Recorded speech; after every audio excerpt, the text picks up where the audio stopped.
Corona संकट से निपटने के लिए हमारे डॉक्टर्स और वैज्ञानिक लगातार काम कर रहे हैं। जाहिर है जिम्मेदारी है तो निभाना ही है, लेकिन एक आम आदमी होने के नाते हमारी भी कुछ जिम्मेदारी बनती है। ये कि हम अपने दिमाग के दरवाजों को खोले रखें और सोच समझकर ही बाहर निकलें। लोगों तक लगातार ये मैसेज पहुंचाने की कोशिश हो रही है कि भाई कोरोना वायरस को गंभीरता से लो, हर नियम का पालन करो। लेकिन फिर भी कुछ लोग ऐसे हैं जिनके दिमाग में कुछ और ही फितूर चलता है और उसके प्रभाव में लोग अजीबोगरीब हरकतें कर डालते हैं। हालिया अजीब हरकत सामने आई उत्तर प्रदेश के बनारस से। यहाँ कुछ औरतों ने कोरोना वायरस को कोरोना माई कहकर उसकी पूजा की। आप भी देखें ये वीडियो।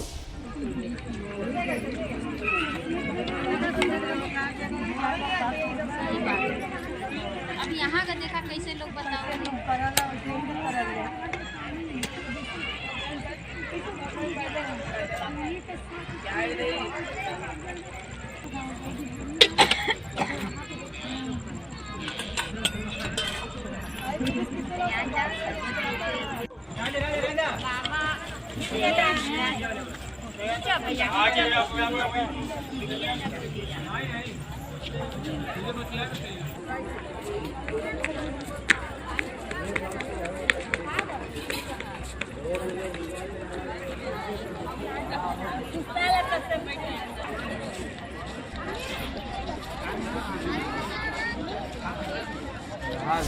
आज तक से जुड़े रोशन जायसवाल की रिपोर्ट के मुताबिक इन औरतों ने 21 दिन तक गंगा घाट के किनारे कोरोना माई की पूजा करने का बीड़ा उठाया है।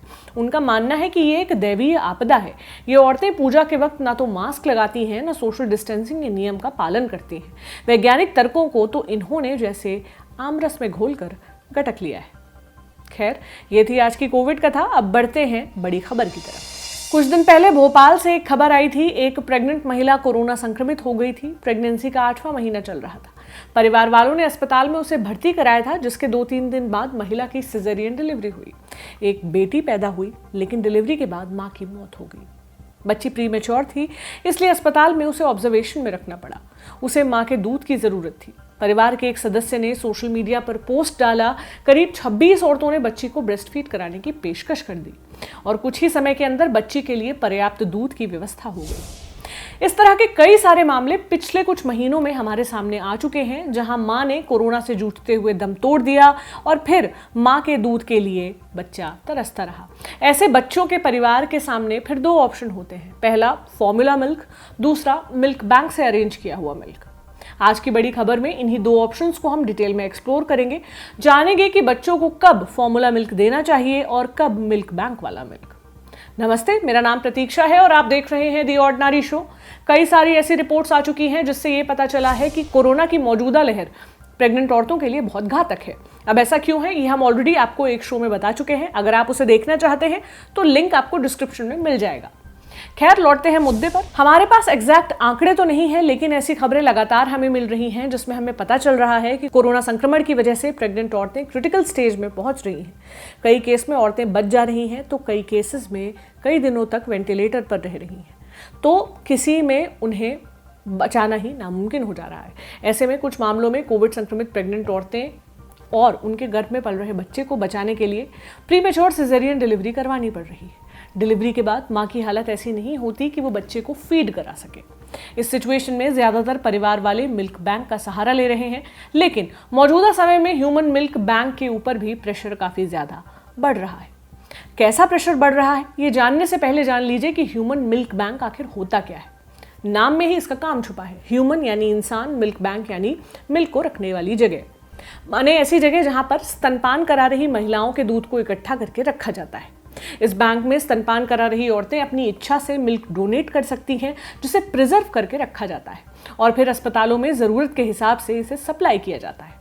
ये दूध माँ का ही दूध होता है। जनरली इसे ऐसे प्रीमेच्योर बच्चों को पिलाया जाता है जिनकी माँ या तो अब इस दुनिया में नहीं है, या फिर किसी गंभीर बीमारी के चलते वो स्तनपान कराने में असमर्थ हैं, या फिर उन्हें ठीक से दूध नहीं बन रहा हो। ह्यूमन मिल्क बैंक की प्रोसेस को और भी अच्छे से समझने के लिए हमने बात की हमारा ह्यूमन मिल्क बैंक की PR मैनेजर ओहिका चक्रवर्ती से। उन्होंने बताया कि अपने बच्चे को स्तनपान करा रही औरतें खुद अपनी मर्जी से मिल्क डोनेट कर सकती हैं। हमारे देश में काफ़ी सारे मिल्क बैंक्स खुल चुके हैं। कुछ सीधे तौर पर अस्पतालों या नर्सरी से जुड़े होते हैं, तो कुछ किसी फाउंडेशन से, जो किसी एक पर्टिकुलर अस्पताल से न जुड़कर कई सारे अस्पतालों को सप्लाई करता है। डोनेशन की इच्छुक औरतें किसी भी मिल्क बैंक से कांटेक्ट कर सकती हैं। शर्त यह है कि उनका हेल्दी होना जरूरी है, उन्हें कोई बड़ी बीमारी ना हो और उनके पास मिल्क डोनेशन के लिए डॉक्टर का अप्रूवल होना चाहिए। बैंक वाले लोग महिला का चेकअप भी करते हैं। अगर वो फिट पाई जाती है तो उसे डोनेशन का परमिशन दे देते हैं। महिला को खुद बैंक नहीं जाना पड़ता, बैंक का ही कोई रनर उसके पास आता है, बॉटल्स और ब्रेस्ट मिल्क पंप मुहैया कराता है और इन्हीं पंप्स के जरिए औरतें इन बॉटल्स में दूध कलेक्ट करती हैं, फिर उसे घर के फ्रीजर में रख देती हैं ताकि वो खराब ना हो। समय समय पर बैंक का रनर आकर दूध से भरी बॉटल्स कलेक्ट करके ले जाता है। बैंक में फिर से महिला के दूध का टेस्ट होता है। प्रिजर्वेशन की लंबी प्रोसेस अपनाकर उसे सुरक्षित रखा जाता है। हर बॉटल में एक लेबल लगा होता है जिस पर तारीख लिखी होती है, जिस तारीख पर महिला ने दूध पंप किया होता है। दूध को एक प्रॉपर तापमान पर ही सुरक्षित रखते हैं। ऐसे तो प्रिजर्व्ड ह्यूमन मिल्क को 6 से 10 महीने तक इस्तेमाल किया जा सकता है, लेकिन ओहिका बताती हैं कि उनका फाउंडेशन मिल्क एक्सट्रैक्शन की तारीख से लेकर अगले 3 महीने तक उसका इस्तेमाल कर लेता है, क्योंकि शुरुआती दिनों में मिल्क में ज्यादा प्रोटीन और बाकी पोषक तत्व मिलते हैं। आगे बढ़ने से पहले यह भी जान लीजिए कि हमारे देश में पहला ह्यूमन मिल्क बैंक 27 नवंबर 1989 को खुला था। द हिंदू की एक रिपोर्ट के मुताबिक मुंबई के सियोन अस्पताल में इसे खोला गया था। सवाल उठता यह है कि ह्यूमन मिल्क बैंक किन बच्चों को दूध मुहैया कराता है। देखिए, ऐसे तो ये दूध नवजात से लेकर 6 महीने तक की उम्र वाले बच्चों के लिए अच्छा होता है, लेकिन चूंकि हमारे देश में मिल्क बैंक का कॉन्सेप्ट ज्यादा नया नहीं है, तो ऐसे में इनकी संख्या भी काफी कम है। दूसरा, डोनेशन भी कम ही मिलता है, इसलिए बैंक के पास स्टोर्ड मिल्क भी ज्यादा नहीं होता है। इस वजह से ये बैंक प्रीमेच्योर बच्चों को प्राथमिकता देते हैं। अभी कोरोना का समय चल रहा है, इस वजह से इन्फेक्शन के डर से भी डोनेशन की मात्रा में कमी आ रही है, मांग ज्यादा बढ़ रही है। ऐसे में मिल्क बैंक के सामने इस बात का संकट खड़ा हो चुका है कि इस डिमांड को कैसे पूरा किया जाए। ऐसे में सवाल उठता है कि इस मुश्किल का सामना मिल्क बैंक्स कैसे कर रहे हैं। जवाब आप सुनिए ओहिका चक्रवर्ती की जुबानी। इस कोरोना के टाइम पे मतलब पैंडेमिक में जितना मतलब हमें बहुत ही दिक्कत हो रही है, क्योंकि हमें आगे से मिल्क नहीं आ रहा है, तो जब तक मदर्स डोनेट नहीं करेंगी हम आगे मिल्क फॉरवर्ड नहीं कर सकते। बट इस कोरोना के इसमें हम लोग इस दौरान हमने बहुत सारे बच्चों को भी मदद कर रहे हैं जिनकी मदर एक्सपायर हो गई है, चाहे वो 1 दिन का बच्चा है या मतलब प्री मेच्योर बच्चा है। तो हम लोग काफी जो हमारी क्राइटेरिया है, हम कोशिश कर रहे हैं कि उसी क्राइटेरिया के थोड़ा ऊपर नीचे हो, बट हम उसी क्राइटेरिया में बच्चों को दूध दें। और हमारे पास जितना होता है हम उसे एज ए गवर्नमेंट हॉस्पिटल में हम डोनेट भी कर रहे हैं। डोनेशन अगर उनको किसी नवजात बच्चे को पिलाना है वो पिला सकते हैं, या कोई अगर अंडरवेट बच्चा है उसको भी दे सकते हैं। बट एक ही है कि हमारे पास जितना मिल्क होता है, अगर कोई रिक्वेस्ट आता है हम जरूर देते हैं, बट वो लिंक जो है, जो भी वेरीफाइड लीड्स है, वो लीड मतलब जायज होना चाहिए। ऐसे हम किसी को नहीं दे सकते, क्योंकि काफी लोग मिसयूज भी करते हैं इसको कि ये मिल्क बैंक है, उनको लगता है कि इनको बोलो, चाहे वो 3 महीने का बच्चा है, उनको शुरू में दूध नहीं मिला था। ये चीज नहीं है। हम सिर्फ जो बच्चा आज का है या कल का है, जिनकी मदर का कोविड से डेथ हुआ है या कोई भी रीजन हो, किसी भी मतलब परेशानी है उनको या बच्चे को कोई दिक्कत है, तो हम उसके सपोर्ट में हमेशा है। और हम वेरीफाई करते हैं, हमारे खुद का ये इंटरनल प्रोसेस है वेरिफिकेशन का, कि कोई भी लीड अगर आ रहा है हम उसको खुद कॉल करते हैं, फिर ही हम आगे पास ऑन करते हैं नंबर, ताकि बैंक इंचार्ज उनके पेरेंट्स तक पहुंचे और उनको दूध आगे प्रोवाइड करवा सके, ताकि कोई दिक्कत ना हो किसी को। इसीलिए हमारा ये प्रोसेस रहता है। हाँ, दिक्कत होता है जब हमारा रनर जाता है हॉस्पिटल्स में, सारे कोविड पेशेंट्स हैं, उसको भी पीपी किट वगैरह पहन के जाना पड़ता है। और बाकी दूध वगैरह हम लोग काफी उसको सैनिटाइज वगैरह सब कुछ, हमारे बॉक्स वगैरह सब कुछ सैनिटाइज होता है, क्योंकि हम लोग हॉस्पिटल में लोकेटेड हैं। डॉक्टर्स कहते हैं कि ऐसे बच्चे जो समय पर पैदा हुए हैं लेकिन उनकी माँ अब तो या तो इस दुनिया में नहीं है या फिर किसी वजह से दूध नहीं पिला पा रही हैं, तो उन बच्चों को फॉर्मूला मिल्क दिया जा सकता है। जरूरी नहीं है कि मिल्क बैंक का ही दूध दिया जाए। फॉर्मूला मिल्क रेडीमेड दूध पाउडर होता है, जिन्हें बच्चों की शारीरिक ताकत और पचाने की ताकत को ध्यान में रखकर बनाया जाता है। ये अक्सर उन बच्चों को दिया जाता है जो माँ के दूध से वंचित रह जाते हैं। सवाल उठता है कि फॉर्मूला मिल्क आखिर नवजात बच्चों को देना कितना सुरक्षित है और क्या इसे प्री मैच्योर बच्चों को भी दिया जा सकता है। इन सवालों के जवाब हमें दिए डॉक्टर रितिका सिंघल ने। ये पेडियाट्रिशियन और नियोनेटोलॉजिस्ट है। दिल्ली में इनका क्लिनिक है। डॉक्टर रितिका कहती हैं, फॉर्मूला मिल्क पूरी तरह से सेफ है अगर माँ का दूध उपलब्ध नहीं है। और पर यह जरूर याद रखें कि अपने डॉक्टर यानी पीडियाट्रिशियन, बच्चों के डॉक्टर को संपर्क करके उनसे पूरा सलाह मशवरा करके फॉर्मूला मिल्क दिया जाए, क्योंकि इसको देने के तरीके में कौन सा फॉर्मूला देना है नवजात शिशु के लिए या जो आप प्री मेच्योर नवजात शिशु है जो समय से काफी पहले हो गया, उनके लिए, दोनों के लिए अलग अलग तरह का फॉर्मूला आता है। दूसरा, फॉर्मूला को कितना पाउडर है, कितने पानी में मिलाना है, इससे बच्चे की ग्रोथ पे बहुत फर्क पड़ता है कि अगर ज्यादा पाउडर हो गया तो बच्चे को पॉटी में प्रॉब्लम हो सकती है और ज्यादा पानी हो गया तो बच्चे का पोषण पूर्ण नहीं होगा। इसलिए अपने डॉक्टर से संपर्क करके सलाह करके फॉर्मूला दे सकते हैं अगर माँ का दूध उपलब्ध नहीं है। ह्यूमन मिल्क बैंक अभी इंडिया में इसी स्टेज पे है कि वहां से दूध ज्यादातर सिर्फ अस्पताल में ही मिल पाता है। तो जो नॉर्मल नवजात शिशु है जो पूरे समय पे हुआ है वो यूजुअली छुट्टी करके 24 से 48 घंटे में माता पिता, माँ नहीं है तो पिता या पूरी फैमिली के साथ आ जाता है। पर जो समय से पहले नवजात शिशु हुआ है 28, 30 या 32 हफ्ते पर, जिसको नर्सरी में रखना पड़ रहा है और जिसकी माँ की तबीयत खराब होने के कारण या माँ को कोई तकलीफ होने के कारण माँ का दूध नहीं मिल पा रहा है, उनके लिए उन नर्सरीज में अस्पताल में ही मिल्क बैंक से दूध लाया जा सकता है। डॉक्टर रितिका ने हमें बताया कि कोरोना संक्रमित महिला भी अपने बच्चे को स्तनपान करा सकती है। ऐसा नहीं कि इससे संक्रमण बच्चे को फैलेगा, लेकिन अगर वो सीधे स्तनपान करा रही है तो उसे कई सावधानियां बरतनी होंगी। जैसे बच्चे को गोद में लेने से पहले खुद को पूरी तरह सैनिटाइज करना होगा, 2 मास्क पहनने होंगे। इसके बाद जैसे ही बच्चा दूध पी ले उसे तुरंत केयरटेकर के हवाले कर देना होगा। कोरोना संक्रमित महिलाओं के पास बच्चे को दूध पिलाने के लिए दूसरा ऑप्शन है ब्रेस्ट मिल्क पंप से अपना दूध निकालना और फिर उसे केयरटेकर के हवाले करना।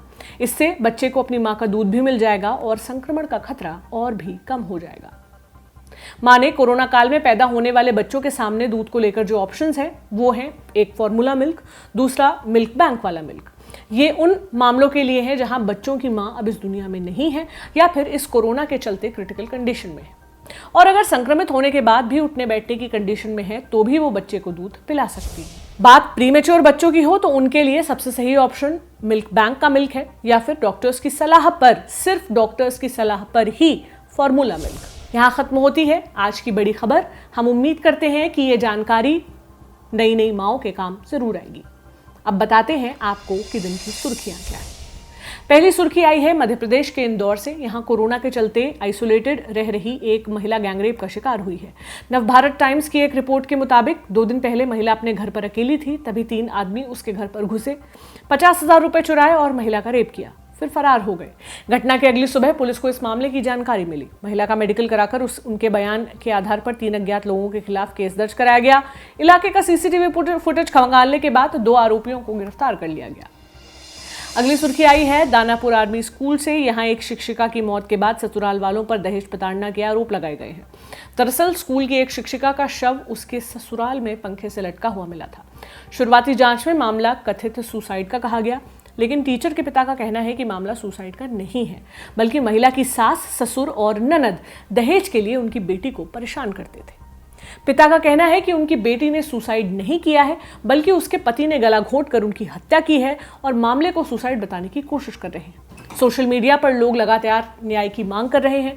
पुलिस का कहना है कि उन्होंने पिता की शिकायत सुन ली है और मामले की जांच कर रहे हैं। जांच के बाद ससुराल वालों पर उचित कार्रवाई की जाएगी। अगली सुर्खी जुड़ी है ट्विटर पर वायरल हो रहे एक हैशटैग से। दरअसल मल्लिका दुआ ट्रेंड कर रही है, लेकिन ट्रोल हो रहे हैं केंद्रीय मंत्री हरदीप सिंह पुरी। दरअसल एक्ट्रेस कॉमेडियन मल्लिका दुआ ने अपने पेरेंट्स के कोरोना संक्रमित होने की बात बताते हुए ट्वीट किया था। उन्होंने कांग्रेस नेता दीपेंद्र सिंह हुड्डा को टैग करके एक इंजेक्शन अरेंज कराने में मदद मांगी थी। दीपेंद्र सिंह ने जवाब देते हुए मदद करने की बात भी कही, लेकिन इसी के साथ मल्लिका के ट्वीट पर रिप्लाई आ गया बीजेपी नेता और केंद्रीय मंत्री हरदीप सिंह पुरी का भी। उन्होंने एक नंबर शेयर करके कहा कि इस नंबर पर कॉल करिए, मैं इंजेक्शन अरेंज करवाता हूं। बस इसके बाद मंत्री जी ट्रोल होने लगे। लोग कहने लगे कि अमीर गरीब का भेदभाव इसी तरह इस देश में होता है। अगली सुर्खी बनाई है मिस यूनिवर्स 2021 कॉन्टेस्ट ने। ये अमेरिका के फ्लोरिडा में रविवार की रात आयोजित हुआ। मेक्सिको की एंड्रिया मेजा को मिस यूनिवर्स चुना गया। भारत की दावेदारी कर रही 22 वर्षीय एडलिन कॉस्टलिनो ने टॉप 5 में तो जगह बनाई, लेकिन 3rd रनर अप ही बन सकी। लेकिन सबसे ज्यादा चर्चा में रही म्यांमार की कंटेस्टेंट तुजार सिंह विन। इन्होंने अपने देश में सैन्य सरकार की तानाशाही और हिंसा के खिलाफ मिस यूनिवर्स के मंच से ही आवाज उठा दी। प्रतियोगिता में 16 मई को भाग लेते हुए तुजार ने एक वीडियो संदेश भेजा। इसमें उन्होंने कहा, सेना हमारे लोगों पर रोज गोलियां बरसा रही है, वे मर रहे हैं। मैं आप सबसे अपील करती हूं कि म्यांमार के लिए आवाज उठाएं। जब से म्यांमार में तख्तापलट हुआ है तब से मैंने हर मंच पर इसके खिलाफ आवाज उठाई है। इस अनोखे विरोध के बाद तुजार म्यांमार की उन दर्जनों हस्तियों में शुमार हो गई हैं जिन्होंने 1 फरवरी को देश में हुए तख्तापलट का विरोध किया है। ये था आज का ऑर्डिनरी शो। अब कल आपसे मुलाकात होगी। आप अपना ख्याल रखें। शुक्रिया।